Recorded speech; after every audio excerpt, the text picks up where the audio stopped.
को न्यूमेरिकल के कुछ कॉन्सेप्ट बताऊंगा जो आपका न्यूमेरिकल में इस्तेमाल होंगे। तो हमें क्वेश्चन में ज़्यादातर न्यूमेरिकल में पूछा जाता है स्ट्रेंथ ऑफ रिविट बताओ, एफिशिएंसी बताओ। प्रीवियस वीडियो में मैंने करवा रखे हैं न्यूमेरिकल, बट मैं आपको यहाँ पे उसके कॉन्सेप्ट बता देता हूँ। तो सबसे पहले हमारे पास आपको टेयरिंग स्ट्रेंथ ऑफ प्लेट भी बोल देते हैं कि पीटी निकालो। PB bearing strength of the plate, PT tearing strength और PS shearing strength of the plate. तो पीटी आपका कुछ नहीं है, पीटी का आपने सिग्मा ए टी इंटू में ये फॉर्मूला याद कर लेना है, पी माइनस डी इंटू में टी। यहाँ पे पी आपको पता है क्या है, पिच ऑफ रिविट, और डी आपको ग्रोस डाया दे रखा है, और टी आपको पता है यहाँ पे टी क्या है हमारे पास, मैं यहाँ पे कर देता हूँ, टी है हमारे पास थिकनेस, और हमारे पास जो सिग्मा एटी है वो आपको दिया ही होगा, जिसको हम लाउएबल टेंसाइल स्ट्रेस कह देते हैं। इसको हम टेंसाइल स्ट्रेस मान लो आप, टेंसाइल स्ट्रेस, ठीक है। तो ये आपको ये फॉर्मूला याद करना है, क्या होता है हमारे पास, अगर आपको टीयरिंग स्ट्रेंथ बोले कि टीयरिंग स्ट्रेंथ ऑफ प्लेट निकालो पीटी, तो वो होगा sigma AT into P minus D into T, मतलब कि टेंसाइल स्ट्रेंथ इंटू में ब्रैकेट में pitch minus gross dia of the rivet, gross dia into में थिकनेस, ठीक है। और मैक्सिमम अब आपको shearing strength of the rivet निकालेंगे हम। अब हम निकालेंगे shearing strength of rivet, shearing strength इसकी रिविट की, जिसको हम पी एस से डिनोट करते हैं, इसके पैर में आएगा एस, ठीक है। तो सबसे पहले शीरिंग स्ट्रेंथ ऑफ रिविट का इसका फॉर्मूला मैं आपको यहाँ पे लिख देता हूँ, थोड़ा सा आपको समझ भी आ जाएगा। तो पी एस क्या होता है हमारे पास, ये होता है हमारे पास एन इंटू में, मतलब कि N into tau V F into pi by 4 D square. ये तो पाई बाय 4 डी स्क्वेयर आपको पता ही होगा ये क्या होता है, ये हमारे पास एरिया होगा, ठीक है। अब कोई शीरिंग स्ट्रेंथ का निकाल लो, आपको एरिया तो निकालना ही पड़ेगा, उसका आपको दिया होगा। तो यहाँ पे आपका मैं वैल्यू बता देता हूँ, जो टाउ वी एफ होता है ना, वो हमारे पास शियर स्ट्रेस होता है रिविट में, वो भी allowable safe shear stress same ही होगा, ठीक है। इसको भी हम वहाँ पे हमारा टेंसाइल स्ट्रेस था, क्योंकि टी फॉर टेंसाइल हमारे पास यहाँ पे आप टिक मान सकते हो कि एस पे है, तो वहाँ पे पीटी क्या था, वो सिग्मा एटी था ना, वो हमारे पास टेंसाइल स्ट्रेस था, क्योंकि टी था, टी फॉर टेंसाइल, यहाँ पे एस फॉर शियर, वहाँ पे आप बेरिंग स्ट्रेस मान लेना। पाई बाय 4 आपको पता ही है, डी स्क्वायर आपका डी क्या होता है आपको पता है, ग्रोस डाया।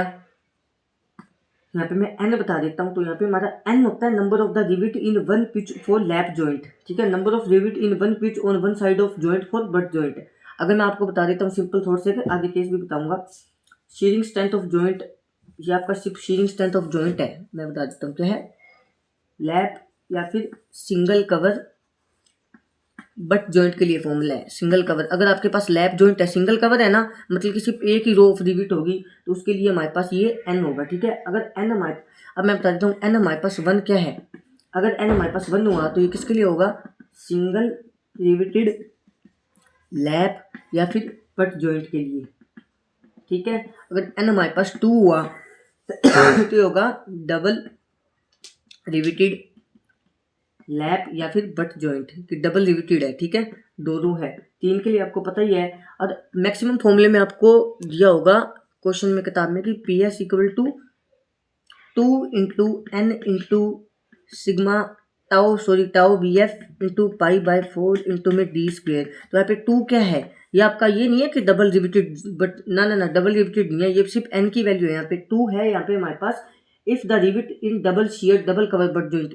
अगर रिविट आपको क्वेश्चन में दे ही रखा होगा कि rivet double cover butt joint में है या फिर डबल शियर में है, तो यहाँ पे इसलिए हम यहाँ पे 2 लगाएंगे। अगर नहीं दिया होगा तो हम यहाँ पे 2 नहीं लगाएंगे, या फिर अगर दे रखा होगा तो डबल शियर दे रखा होगा या फिर डबल कवर बट जॉइंट दे रखा होगा, जब हम 2 लगाएंगे। एन को मैंने बता ही दिया आपका, सिंगल रिविटेड लैप जॉइंट के लिए डबल रिविटेड, वो आपको पता चल जाएगा कितनी रोज है, ठीक है।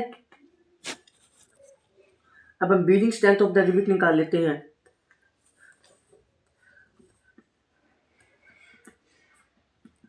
जॉइंट मान लो चाहे रिविट मान लो, मैक्सिमम तो इनके फॉर्मूले सेम ही लगेंगे। उसमें क्या होगा, बस कुछ नहीं होगा, पी भी हो जाएगा, वो हो जाएगा। एन तो मैंने आपको बता ही दिया ना, एन होता है number of the rivet cover पर पिच लेंथ, ठीक है जी। एन 1 होगा किसके लिए, आपके पास सिंगल रिविटेड लैप या फिर बट जॉइंट के लिए, 2 होगा डबल रिविटेड के लिए, 3 होगा ट्रिपल रिविटेड के लिए। तो N into sigma P F into D into T. अब सिग्मा पी एफ मैंने वहाँ पे बताया था, जो सिग्मा ए टी था वो किसके लिए था, हमारे पास टीयरिंग स्ट्रेस था, या फिर टेंसाइल स्ट्रेस था, और वहाँ पे हमारा जो टाउ वी एफ था शीरिंग में, उसमें शीरिंग में तो वो क्या था हमारे पास, शीरिंग स्ट्रेस था। तो यहाँ पे सिग्मा पी एफ किसके लिए हो जाएगा, ये हमारे पास ये हो जाएगा हमारे पास आपका किसके लिए, बीरिंग, इसको कह देंगे हम बीरिंग स्ट्रेस, ठीक है। तो इसको हम सबसे पहले बीरिंग स्ट्रेस कह देते हैं। एंड मैंने आपको बता ही दिया नंबर ऑफ जो आपकी रोज होंगी, सिंगल रिवेटेड लैप जॉइंट है या फिर बट जॉइंट है, और डी आपको ग्रोस डाया, और टी आपको थिकनेस पता ही है। तो ये इसके फॉर्मूले हैं 3 जो न्यूमेरिकल में इस्तेमाल होंगे।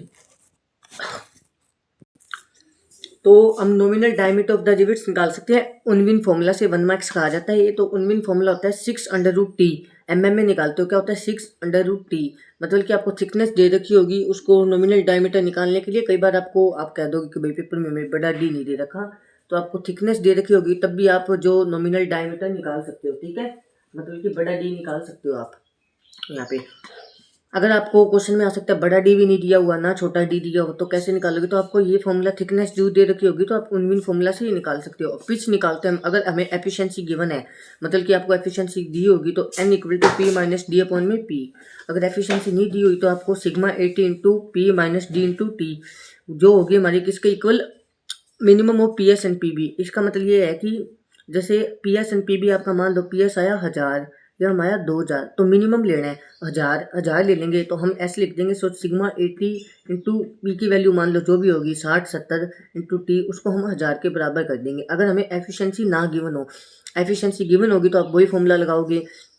पिच को हम एन से डिनोट करते हैं, तो हमारे पास एफिशिएंसी गिवन होगी तो हम N equal to P minus D, P आपको पता है pitch of the rivet, pitch होती है, ठीक है जी, आपको पता है पिच क्या होती है, माइनस डी अपॉन पी। अगर अब आपको पूछ लिया जाए कि नंबर ऑफ द रिविट्स कैसे निकालोगे, तो नंबर ऑफ रिविट्स निकालोगे पी लोड बाय में रिविट वैल्यू, जो कि रिविट वैल्यू क्या होगी हमारे पास, minimum of P S P B इनकी होगी, ठीक है, और पी टी की। Thank you.